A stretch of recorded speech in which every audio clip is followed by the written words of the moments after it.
Christ est ressuscité, il est vraiment ressuscité. Alléluia, alléluia.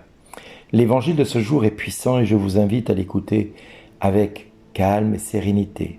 Arrêtez de faire tout ce que vous faites autour de vous pour vous concentrer à ce que vous allez écouter là maintenant. Père Saint, je ne prie pas seulement pour ceux qui sont là, mais encore pour ceux qui, grâce à leurs paroles, croiront en moi. Que tous soient un. Comme toi, Père, tu es en moi et moi en toi. Qu'ils soient un en nous, eux aussi, pour que le monde croie que tu m'as envoyé. Et moi, je leur ai donné la gloire que tu m'as donnée pour qu'ils soient un comme nous sommes un.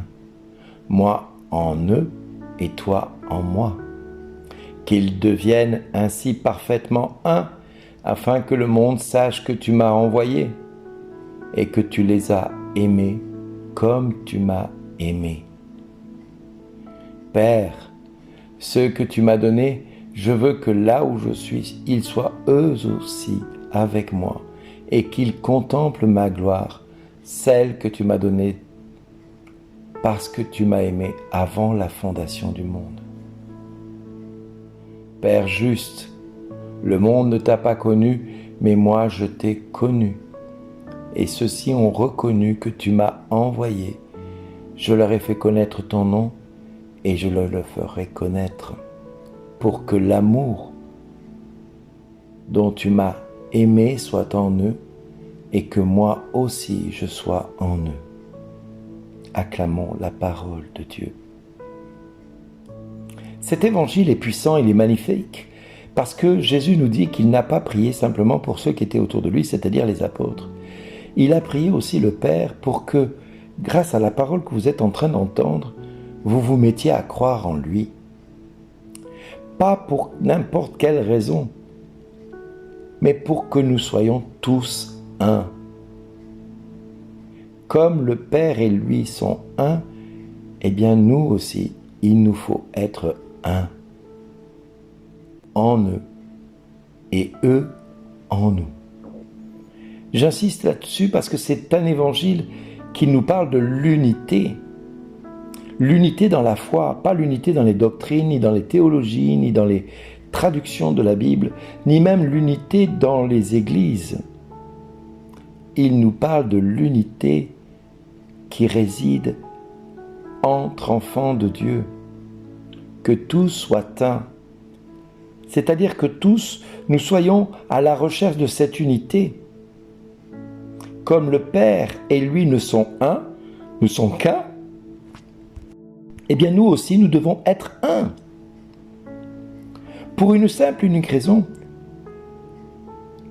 que nous soyons, nous aussi, témoignages. Un témoignage pas n'importe où.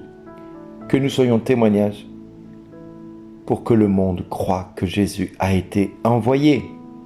Ce témoignage ne peut être véridique que s'il est sincère dans l'unité.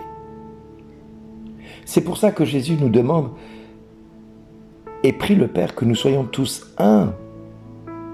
Et nous demande d'être un en eux, pour que eux soient un en nous, pour que le monde croie. Mais pour que cela soit possible, alors il nous a revêtus de quelque chose qui n'a pas de prix pour nous, enfants de Dieu. Il dit, « Je leur ai donné la gloire que tu m'as donnée pour qu'ils soient un comme nous sommes un. » La gloire de Dieu n'est pas faite pour que nous revendiquions une puissance, une majesté, une seigneurie ou de je ne sais quoi, que tout le monde s'incline devant nous. Non, la gloire c'est pour que nous soyons tous un. Lui en nous, comme lui est dans le Père. Que nous parvenions à l'unité parfaite, pour que le monde sache que Jésus a été envoyé et que nous avons été aimés comme il a été aimé lui-même du Père. Voilà le témoignage que nous devons rendre, frères et sœurs. Il ne s'agit pas de dire à tel frère, ton église est fausse, ton église est dans l'erreur, ta doctrine est fausse, tu es dans l'erreur. C'est pas ça que Dieu nous demande d'abord de rechercher. Il nous demande d'être un dans nos différences. Il nous demande d'être un dans toutes nos différences surtout. Le Père et le Fils sont totalement différents l'un de l'autre, mais il n'en demeure pas moins qu'ils sont un. Et le Saint-Esprit est totalement différent du Père et du Fils, et il est un avec le Père et le Fils.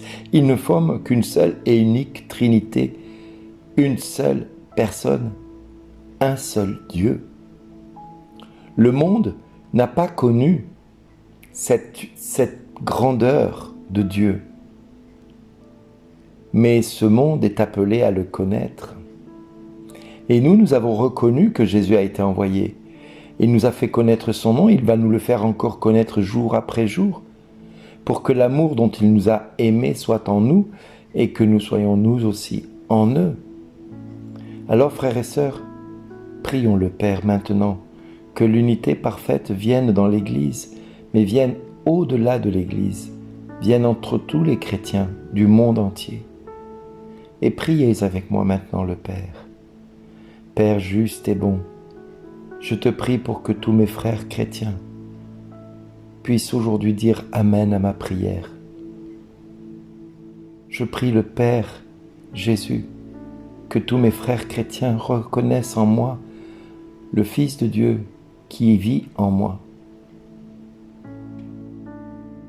Et je prie le Père Jésus pour que tous ceux qui sont autour de moi et qui se réclament chrétiens, je puisse les accueillir, tout comme toi tu les as accueillis et que tu les aimes. Père juste et bon, je te prie au nom de Jésus de venir créer l'unité parfaite au sein de tous les chrétiens du monde entier, afin que la gloire dont tu nous as donnée puisse permettre au monde de se convertir et de dire Amen à la prière de tous les hommes et de toutes les femmes qui se revendiquent être de Christ, appartenir au Christ. Père, je te demande que tous mes frères et mes sœurs puissent dire à tous ceux qui sont à Christ, merci d'exister.